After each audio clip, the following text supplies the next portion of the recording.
Story first. Just last week, I received a call from a friend I hadn't seen in 2 decades.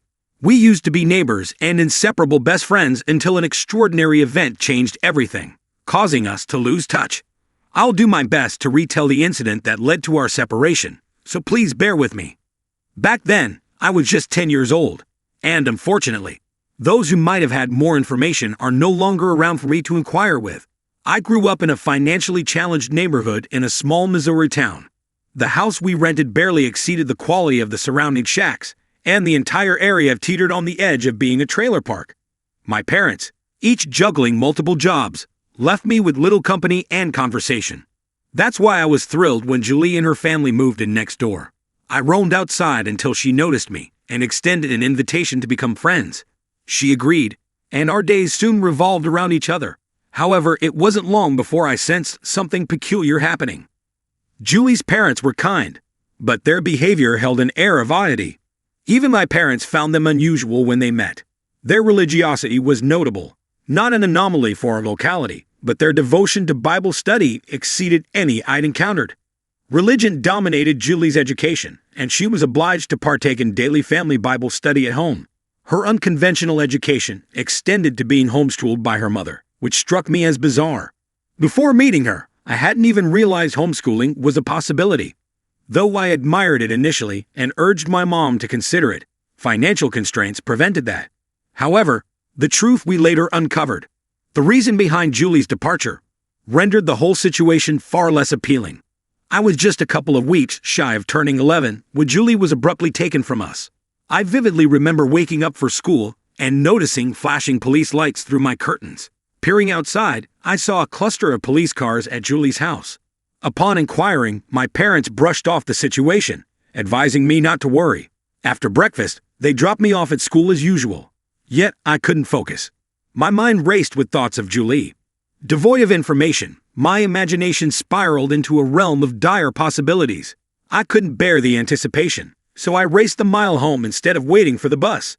I pounded on Julie's door for minutes on end, but no response came. This only deepened my anxiety. By the time my mom returned home, I was a bundle of nerves, vomiting and crying. It took nearly half an hour for her to soothe me. Though I couldn't grasp everything she explained, I understood one thing. Julie was gone forever. In a hushed moment of calm, my mother shared the truth with me. Much of my knowledge was pieced together post facto, but the basics were evident. Later that afternoon, my mom, upon returning home from dropping me at school, encountered a police officer who requested an interview about the family. Soon after, an FBI agent joined them, inquiring about Julie's family. After some introductory questions, the agent recounted the story. Julie had been abducted from an Oklahoma Walmart when she was only 4 years old. The agency had been on a relentless search since then, always one step behind her captors. The agent didn't disclose their breakthrough, but it was enough to find Julie's captors, leading to her disappearance. By the time school ended, Julie was gone. Over the ensuing years, additional pieces of the story surfaced.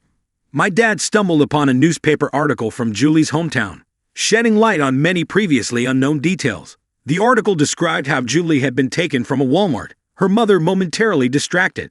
The story delved into the extensive search and a 6-year investigation that ensued. Most intriguingly, it touched on the motives behind the abduction. The male abductor discussed his own tragic loss of a daughter in a hit-and-run accident. Overwhelmed by his wife's inconsolable grief, they made an ill-advised choice to abduct a little girl from Walmart, raising her as their own to heal their pain. Now it's been 2 decades since Julie's return to her family. I never anticipated reconnecting with her, making her recent message a pleasant shock. We're working to find a mutual free time in our schedules to meet and catch up. I haven't looked forward to something this much since becoming a parent myself. If she's willing to share the events of her intervening years, I'll be sure to pass on her story. I can't imagine it being anything less than captivating. To all parents out there, I'd like to conclude with a fitting message. More of a reminder, actually. Keep your children within your sights. I know how adept kids are at disappearing in the blink of an eye, but remember that danger can lurk in unexpected corners. A brief lapse in attention might irrevocably alter your world. Story second. The importance of my grandmother only became clear after her passing. Our family lived in a different state, limiting the time I could spend with her. During significant holidays like Christmas and Thanksgiving, she would visit, offering the only opportunity to discuss our family's history and roots. Despite my attempts during these visits, something always disrupted our conversations. When she passed away in 2015, I assumed her stories were lost forever. While many people fade into obscurity after their departure, I knew my paternal grandmother wouldn't be among them. Throughout her visits, I'd captured numerous tales of her upbringing, believing I'd absorbed all there was to know about her. However, in 2021, during a harsh winter storm that confined me indoors, I uncovered a hidden aspect of her life that she'd never revealed. This revelation not only shocked me profoundly, but also transformed my perception of her. The incident occurred in February 2021, during a brutal freeze that gripped Texas, leaving most of the state without power. Escaping my apartment, I sought refuge with my parents, who owned 50 acres just outside of town. When I was 12, they constructed a home on the land. Setting up heaters connected to a generator, they managed to keep us warm and evade the widespread issue of burst pipes. The generator, however, couldn't power additional luxuries like TVs or computers simultaneously. Days passed with necessary chores, but the evenings grew tiresome. On the third night, my father recounted a story that had remained concealed from most of us. This story, shared during a period of collective boredom, unveiled an aspect of my grandmother's life I was unaware of. Here, more or less, is what my father told me. The events transpired in 1968. My mother, a product of small-town Indiana, grew up under the guidance of her preacher father, who also tended to a substantial plot of land he'd inherited. His strict, literal interpretation of biblical teachings often resulted in severe punishments. Despite her efforts, my mother struggled to earn her father's approval. Nonetheless, she cherished her father and his demands. Everything changed when she encountered Daryl Mitchell at the age of 16. Daryl, roughly 20 years old and no stranger to the law, was what one might label a hoodlum.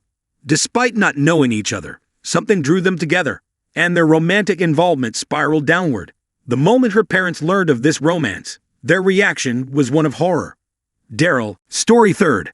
To set the stage for what I'm about to share, I thought it would be helpful to provide some context about my background. Presently, I'm an 18-year-old young man residing in Missouri. Ever since my father departed when I was merely 5 years old, I've been acutely aware of my role within our family. Despite my tender age, I'd comprehended the significance of being the man of the house. I made every effort to shield my mother and sister from the outside world, regardless of the consequences.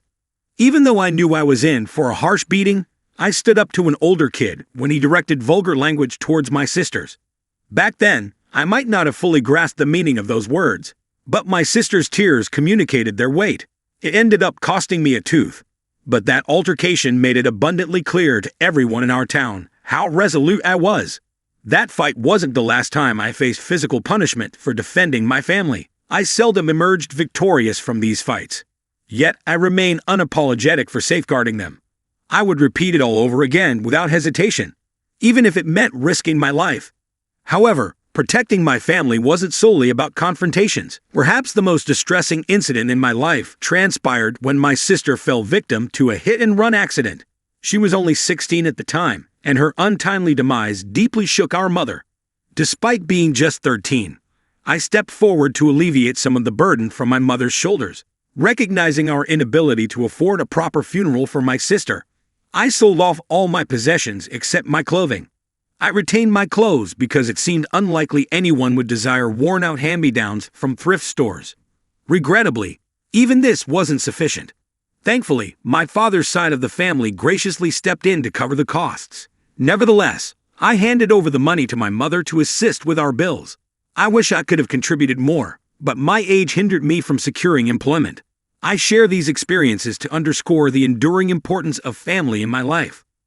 With this backdrop, you might better comprehend why a hidden secret from the past has left me bewildered and in need of guidance. When I received the assignment early in the semester, I had no inkling of the revelations it would unearth. Due to my academic performance in junior year, I was placed in AP Biology for my senior year. Admittedly, the task of tracing our family histories wasn't directly linked to genetics. I suspect the teacher intended to showcase the intricate tapestry of human families. I was eager to delve into my family's history, yet I encountered resistance almost from the outset. Upon mentioning the assignment for the first time, my mother swiftly changed the topic.